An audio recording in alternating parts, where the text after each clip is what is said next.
Saya bekerja di Rumah Sakit Harapan Kita dan di Rumah Sakit Bunda. Dan di bidang saya adalah pencernaan anak, gastrohepatologi, pencernaan dan hati. Pencernaan itu artinya dari mulut sampai ke anus, dan hati juga termasuk di dalamnya, karena hati juga bagian dari proses pencernaan dan tumbuh kembang. Kalau sekarang saya tanya, anak itu bisa tumbuh dari mana? Apa yang membuat anak itu tumbuh? Asupan makanan, betul ya, asupan nutrisi. Asupan nutrisi itu apa saja? Susu boleh. Makanan apa nih? Contohnya yang kira-kira bergizi. Kalau misalnya ibu-ibu bilang, saya harus kasih MPASI, apa sih yang harus saya kasih? Protein, boleh. Contohnya apa protein? Ikan, protein hewani, protein nabati, ya, tempe, kemudian ayam, ya, penuh protein. Kemudian tadi apa lagi selain protein? Lemak, betul. Satu lagi karbohidrat, ya, karbohidrat, protein, lemak. Kita berikan kepada anak. Terus ada lagi selain yang 3 utama, ada lagi apa? Sayur, buah, ya, vitamin, mineral. Itu adalah nutrisi yang ingin kita berikan kepada anak-anak kita. Supaya apa? Supaya bisa tumbuh dengan baik dan berkembang dengan baik. Pertanyaannya, kan kita berikan nih, lewat mana berikannya? Lewat mulut, ya. Kalau anak normal pasti lewat mulut. Setelah kita berikan, apa prosesnya sehingga makanan yang diberikan oleh kita bisa membuat anak itu tumbuh? Proses pencernaan. Artinya pada saat makanan itu masuk, bisa jadi dia keluar lagi tanpa dia apa-apain, betul nggak? Kalau seperti itu, kira-kira bisa nggak membuat anak itu tumbuh? Nggak mungkin, ya. Nah, bisa membuat anak tumbuh kalau makanan itu masuk ke saluran cerna, kemudian diserap, betul. Sebelum diserap, harus apa supaya bisa diserap dengan baik? Dikunyah, betul, dikunyah. Jadi makanan itu harus diproses. Proses itu ada dikunyah, kemudian ditelan, betul banget ditelan. Kelihatannya sepele, tapi nanti kita lihat bisa ada problem. And then setelah ditelan apa lagi? Ayo, langsung diserap gitu. Dicerna, pakai apa dicernanya? Ini masih perlu diajarin nggak sih? Kok kayaknya pinter-pinter, ya? Jadi dicerna, betul, dicernanya oleh, ayo pelajaran IPA, usus, dicerna oleh enzim, ya. Setelah itu dipecah, baru bisa diserap. Jadi kalau makan wortel, diserapnya nggak bulat-bulat wortel begitu, ya, tapi harus dicerna dulu, baru bisa diserap. Oke, sekarang next kita lihat, ya. Makanan bayi itu mulai dari lahir mendapat ASI. Kalau tidak ASI mungkin bisa jadi pengganti ASI. Setelah itu pada usia sekitar 6 bulan, maka akan mendapat jenis yang lain, yaitu makanan pendamping ASI. Pendamping itu artinya ASInya lanjut apa stop? Lanjut.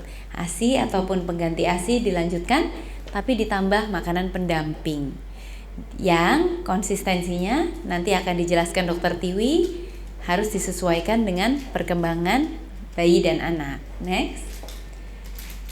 Nah, dari WHO, American Academy of Pediatrics, IDAI, UNICEF, semuanya merekomendasikan pemberian ASI eksklusif selama 6 bulan pertama. Kenapa? Saya tidak usah sebutkan lagi, ASI itu mengandung banyak nutrisi yang terbaik untuk bayi. Terbaik itu bukan hanya slogan, tapi dia terbaik karena satu, dia sangat mudah diserap. Nanti kita akan lihat prosesnya, susah banget proses pencernaan itu, dan ASI itu is the easiest. Yang kedua, dia membuat usus itu lebih cepat matang, lebih cepat siap untuk mencerna makanan. Jadi berbeda dengan pengganti ASI yang lainnya. Kemudian ASI diberikan ASI saja, ya, tanpa tambahan cairan lain, tidak perlu pakai air putih, kecuali kalau diperlukan tambahan vitamin atau mineral, misalnya zat besi, karena anak-anak dengan ASI eksklusif biasanya memerlukan tambahan zat besi, atau ada obat-obat yang diperlukan oleh anak. Hanya itu perkecualiannya. Seringkali ibu-ibu tanya, anak ASI itu nggak boleh ya dikasih air putih? Bukan tidak boleh sebetulnya, tapi tidak perlu lagi. Karena dari ASI itu sebetulnya cairannya cukup. Dan kalau dengan susu biasanya begini, karena dia manis, gampang jamuran. Betul nggak? Putih-putih. Kalau ASI itu tidak terlalu mudah. Jadi tidak terlalu perlu memberikan air putih di luar ASI. Dan kadang-kadang kalau ibunya terlalu semangat memberikan air putih, kadang-kadang asupannya justru berkurang. Oke, next. Nah, jadi setelah proses ASI eksklusif selama 6 bulan, maka ada proses pemberian makanan padat dan cairan selain ASI bersamaan dengan pemberian ASI setelah usia 6 bulan. Ini kelihatan nggak yang di sini? Saya geser dikit ya, biar bisa kelihatan. Next. Nah, kenapa 6 bulan? Pertanyaannya, kenapa kuncinya di angka 6 bulan? Pertama, nutrisi ASI sudah tidak mencukupi untuk pertumbuhan bayi. Jadi, nutrisi ASI itu cukup untuk pertumbuhan bayi sampai dengan usia 6 bulan saja. Kedua, saluran pencernaan bayi mulai 6 bulan itu mulai bisa mencerna dan menyerap protein, lemak, dan karbohidrat yang selain yang ada di ASI. Kalau tadi untuk bayi kecil, ASI sudah tailor made ya, jadi dia tuk masuk ke usus, nggak usah banyak tanya, set dia masuk, selesai.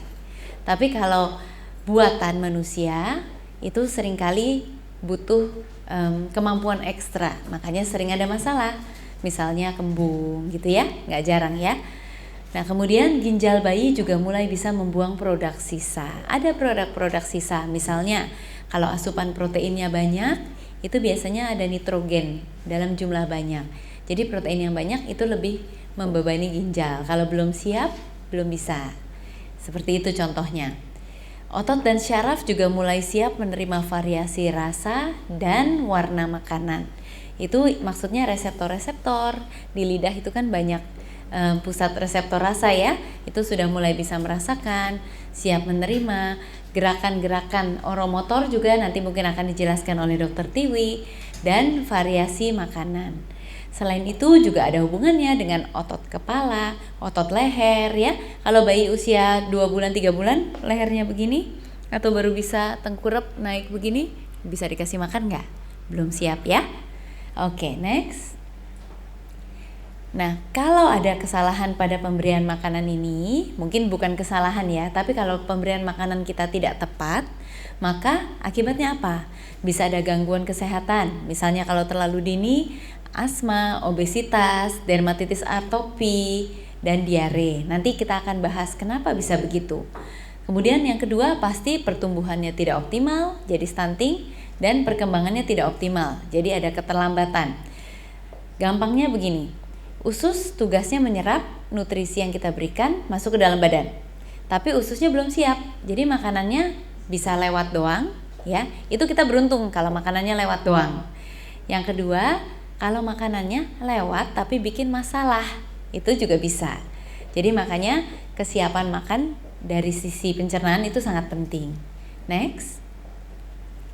Jadi perkembangan usus itu kira-kira gimana? Apa yang membedakan usus bayi yang masih kecil dengan usus anak yang sudah siap makan? Next. Pertama, ada 3 perbedaannya. Yang pertama, kalau bayi yang masih sangat kecil, ususnya itu belum matang dalam hal jarak. Jadi bentuknya itu seperti ini nih. Ada jaraknya. Ini namanya tight junction. Dia mengikat antar sel usus. Jadi kalau ada sesuatu, ada bakteri, ada alergen, nggak bisa masuk dengan mudah. Jadi ini perlindungan. Tapi untuk bayi yang masih kecil, seperti ini jaraknya. Jadi dia punya gap. Karena masih ada gap, akhirnya bakteri dan kuman dan alergen mudah masuk. Akibatnya apa? Bisa gampang alergi, karena alergen yang besar-besar bisa masuk ke dalam dan menimbulkan reaksi dari dalam tubuh. Tentu alergi faktornya banyak ya, tapi ini adalah salah satunya. Leaky gut. Ada anak-anak yang masih sampai usia agak besar seperti itu, yang tipe leaky gut. Dan kalau sudah mulai matang, baru mulai rapat-rapat. Jadi pertahanannya bagus. Next. Yang kedua, selain sel-selnya yang agak jarang, juga bagian atas ini ada yang namanya mucus layer, lapisan mukosa. Jadi dia seperti lapisan lendir melindungi di bagian atas sel. Kalau sudah matur atau sudah matang ususnya, dia utuh melindungi seperti tameng. Tapi kalau yang masih kecil biasanya ceplok-ceplok nih, either tipis atau ceplok-ceplok. Jadi apa? Jadi tentu gampang masuk karena perisainya nggak utuh. Di bawahnya juga terbuka, udah bablas sampai ke dalam ya. Setelah bablas sampai ke dalam, nomor 3, next, ternyata daya tahan tubuhnya di dalam juga belum beres karena masih kecil. Jadi bakteri yang sudah berhasil tembus perisai lapisan mukosa, tembus lagi sel-sel, masuk ke dalam, nggak ada yang ngelawan, gampang sakit. Jadi itu sebabnya bayi-bayi itu lebih rentan terhadap kuman penyakit. ASI dan susu itu cenderung steril, apalagi ASI, karena ASI itu kan dari dalam payudara ya. Kalau susu asal dibuat dengan bersih lumayan, tapi untuk makanan banyak faktor-faktor yang bisa merupakan kontaminan ya. Misalnya kita pakai sendok, kemudian pakai piring, belum lagi kadang-kadang meleleh di samping-samping mulut terus digini-gini, bener nggak? Pakai sendok, set, nah udah masuk deh segala macam ya. Jadi banyak faktor yang mempengaruhi. Next. Nah, usus sendiri itu fungsinya terutama adalah 2. Tadi udah disebut sama mama-mama yang pintar ini. Pertama, mencerna. Jadi dicerna dari utuh, si brokoli utuh atau yang udah dilumat tapi dia masih namanya utuh ya, masuk dari sini, dipecah menjadi yang bisa diserap. Kedua, fungsi penyerapannya. Jadi 2 fungsi itu harus benar. Kalau dia tidak dicerna dengan baik, dia nggak akan bisa diserap.